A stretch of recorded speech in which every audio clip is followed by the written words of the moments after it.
Guys, so I was looking for a phone that is affordable, has a good screen, a decent battery life, provides the latest Android versions, and I found this beauty right here, which is called Motorola Edge 50 Neo.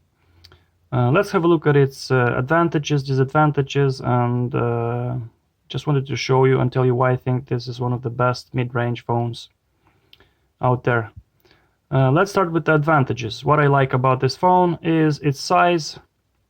It's easy to handle with one hand, just like this. The build quality is pretty good. The front is glass, the back is made of plastic, but it's pleasant plastic. It actually offers you a pretty good grip. It's not slippery.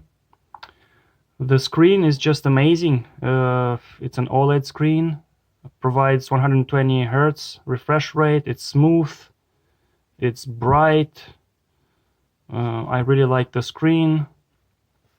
It provides pretty decent battery, 4.3K mAh, which holds about 2-3 days for me if I don't use it very hard. The base model comes with 256 gigabytes and 8 gigabytes of RAM, which is pretty decent, I would say, for the price. And by the way, it's affordable. I paid about €200 for this, brand new, unlocked. Yeah, so it's a pretty decent phone. What else? It comes with Android 14, but I've upgraded it to Android 15, which runs pretty smooth. You have so many options here. You can customize pretty much everything, and Motorola added some their custom options to personalize stuff. Like you can personalize the colors, the themes, well, pretty much everything you like. I'm a customization nerd, so I prefer customizing pretty much everything, like fonts, icons, layout. You have so many options here.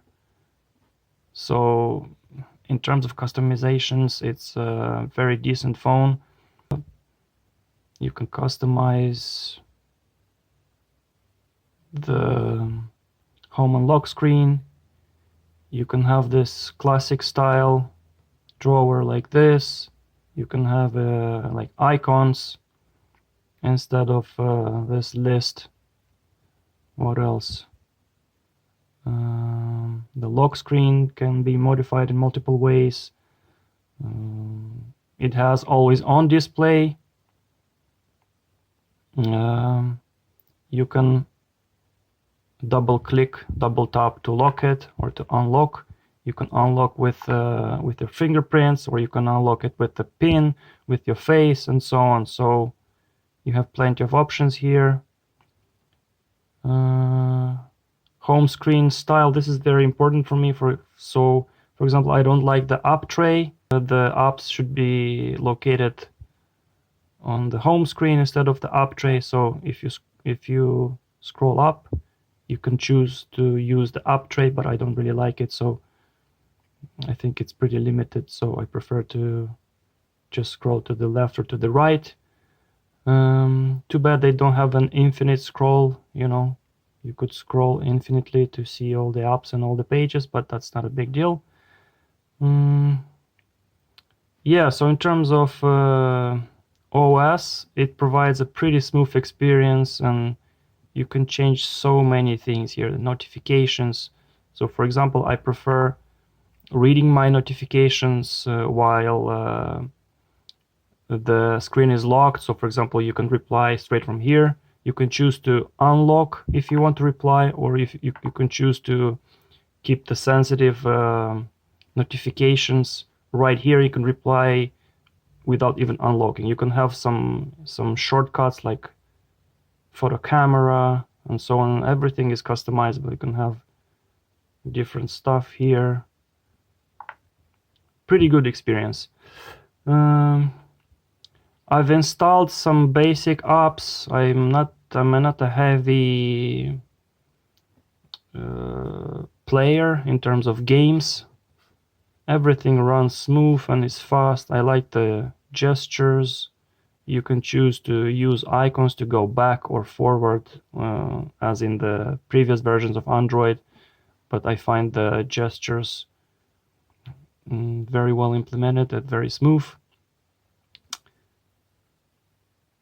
Yeah, so as I said, it's a pretty decent phone. Provides fast charging, so you can charge it. It also provides wireless charging, so you can charge it in about 40 minutes if you have a compatible charger, like a fast charger. So yeah, that's good to have for this price. Usually, it holds me about 2 days, so not so bad, I would say.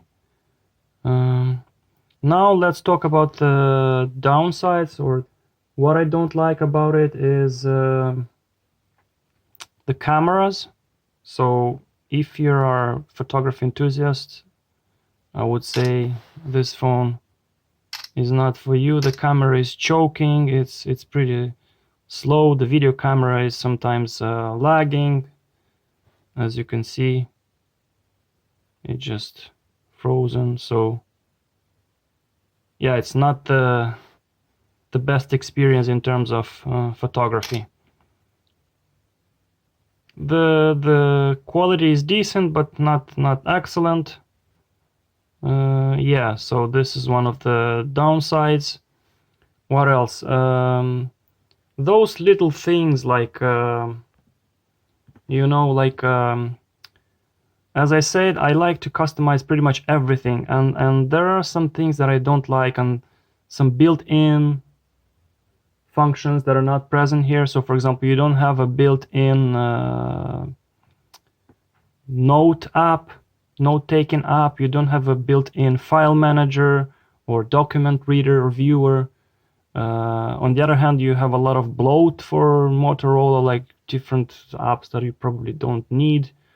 And in fact, when you actually turn on this phone for the first time, it will install some kind of a bloat, like partner applications that you don't need, and you need to figure out how to stop this. You have to go to apps and then search for specific apps, for example Moto app launcher, stuff like this, and then disable it. This one should be disabled, otherwise it will constantly install some crap apps on your phone which you probably don't need. Another thing is the battery statistics. I'm not sure if this is an Android thing or a Motorola thing, but it's not clear. I mean, it shows you this 2 days, 7 hours. What is this? Is this how much time I have remaining, or is this how much it was used? I don't know. If you go here and you check the stats, it's not clear. It says last charge 100% 8:41, but when exactly, I don't know. If I scroll here, I don't see when exactly I charged it. I can't, I can't see exactly what's going on with the battery. Also, you can't see specific apps, specifically Chrome. So if you go to battery usage, you won't be able to see Chrome browser here, even though I'm using it heavily. So it's hidden from here. You have to go to just to long press and see the battery life from here, but I'm not sure this is correct. And by the way, I disabled all the background options so I don't so it doesn't drain the battery, and I disabled all the options from the settings here to like site preload and all this kind of performance features just to save battery.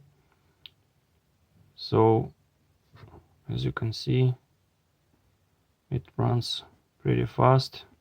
And then I've noticed that the phone size is not consistent across different apps. So for example, I have Google here. I have a specific font size. If I open a new tab, I search something, the font size is different, and then you have to figure out how to make it consistent. So yeah, I find the overall OS experience a bit unpolished. So yeah, you would probably need to install some apps and some stuff. So for example, you cannot rotate the image in any way. I've checked. I don't know how to rotate this to the right or to the left. Yeah, you need a gallery app or something like this. There's no gallery app here.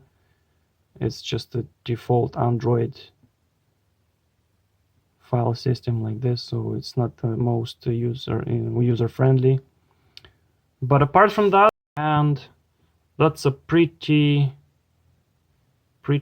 decent phone. I highly recommend it. I'm using it on a daily basis, and I simply love it, guys. Thanks for watching, and see you next time.